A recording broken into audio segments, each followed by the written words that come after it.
Now, Laura Ingram's brother is now speaking out against the Fox News host in an interview with the Daily Beast. And also, he's been speaking out on Twitter.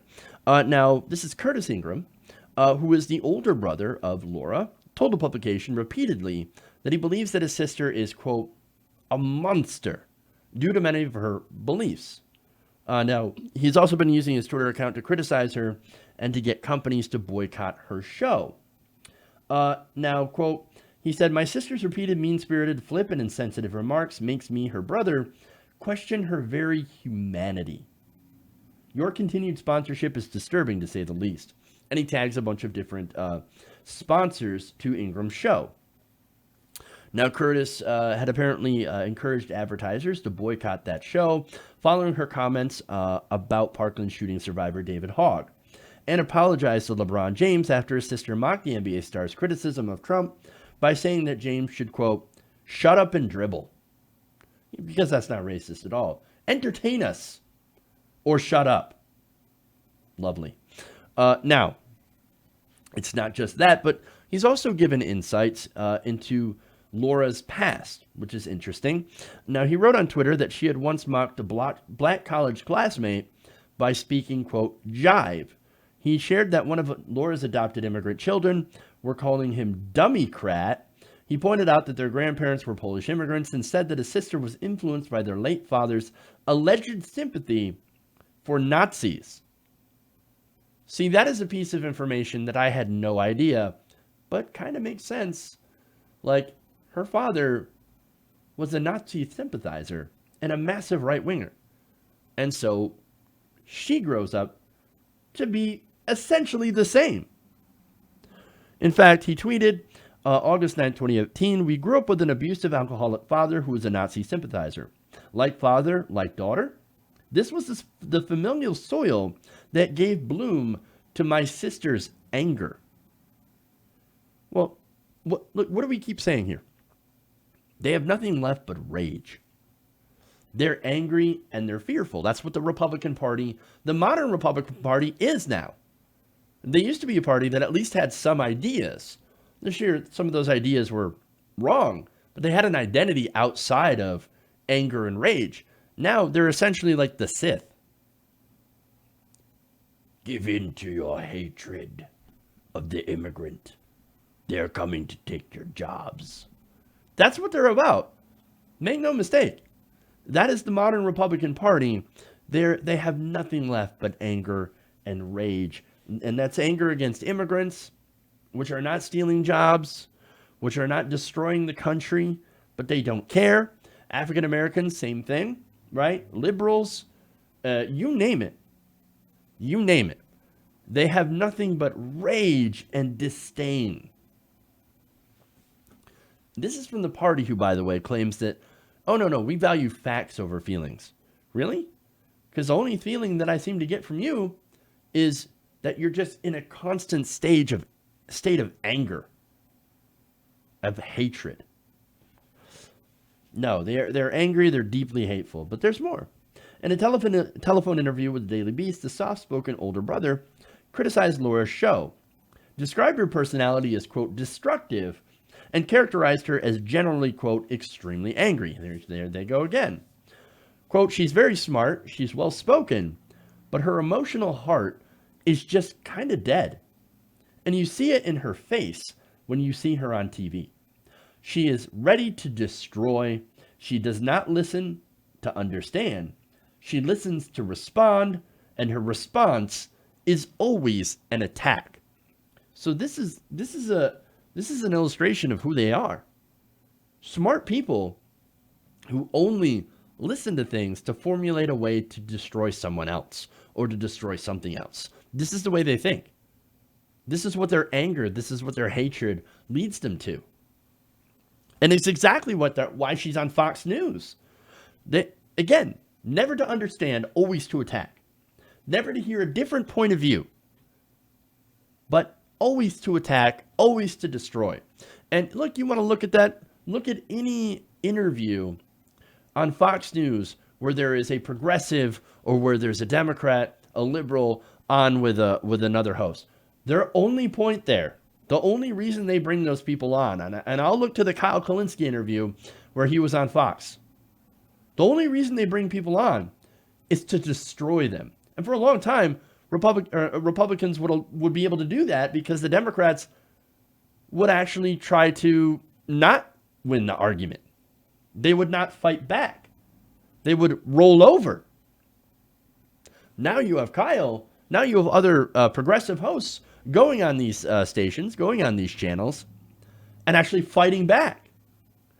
And they're like, we don't know what to do with these people. In fact, you have progressives all over the country that are running against Republicans that actually attack back, that hit back when Republicans attack them. And they're not used to it. They're like, oh my God, what are you doing? You're hitting back at me? And then, of course, they become the victim. That's what happens, right? But here's the thing. The whole point of that was to win. And look, their audience feeds on fear and anger. And so that's what they continuously feed them. And of course, they have to do that by setting up someone to attack and to destroy. It's propaganda 101. And in order to be someone who constantly attacks and destroys the other, you have to not have a heart. You have to not care who you're attacking. That's why she mercilessly goes after shooting victims for wanting to change gun laws. Not banning guns, just doing modest changes to gun laws. Doesn't matter to them. Attack and destroy. We have to destroy the libtard. That's what that is. Now, Curtis isn't like that, and we're not like that. We don't want to destroy people. We want to make things better. We want to make the country better. Now, Curtis says the same thing. He's like, look, I'm not out to hurt my sister. I'm not out to destroy her. I just want to point out how much of a hypocrite she's being. Quote, the reason I'm sharing these details is because of what is happening in our country. I feel like a bit of a whistleblower in trying to unveil hypocrisy. Our country has been thrown into this divisive state, so now I feel like I've got to speak out. I've got to speak out for my own sanity. Now, he also said that he didn't always believe that his relationship with his younger sister would be adversarial, even though that she had traditionally held political beliefs that he disagreed with. Now, at one time, Curtis said he and Laura were very close, going on vacations together. You could look it up. You can find the pictures of them smiling and sitting next to each other and all that. But okay, here's the thing, right?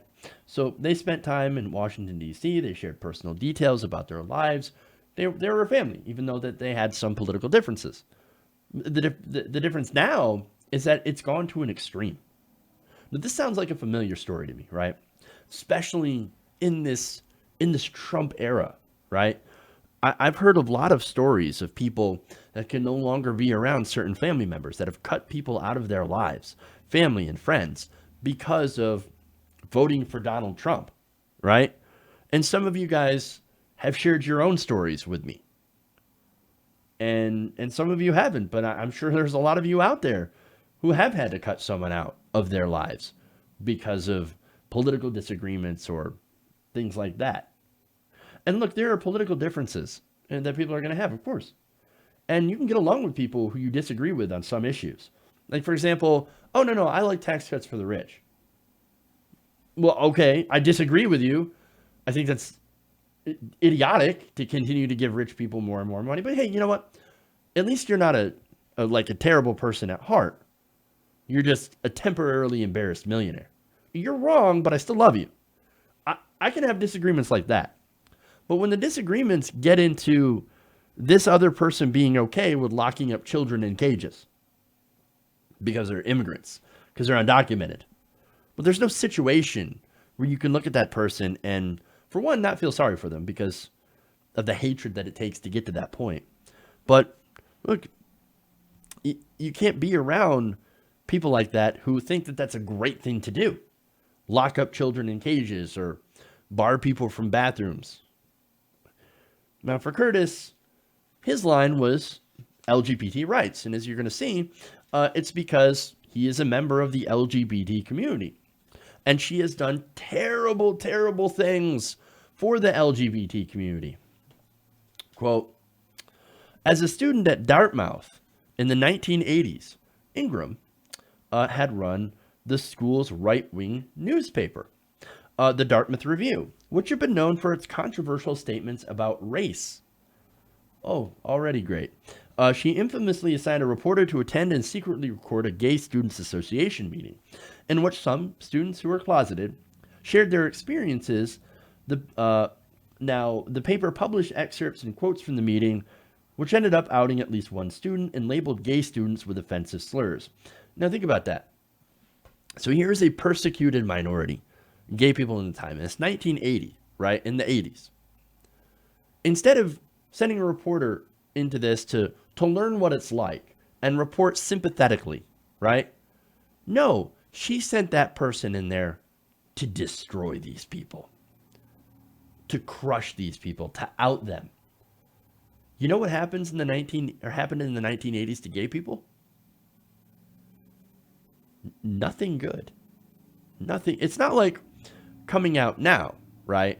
Which is like, especially in the celebrity world, celebrated, right? Oh, hey, this person's gay. It's great.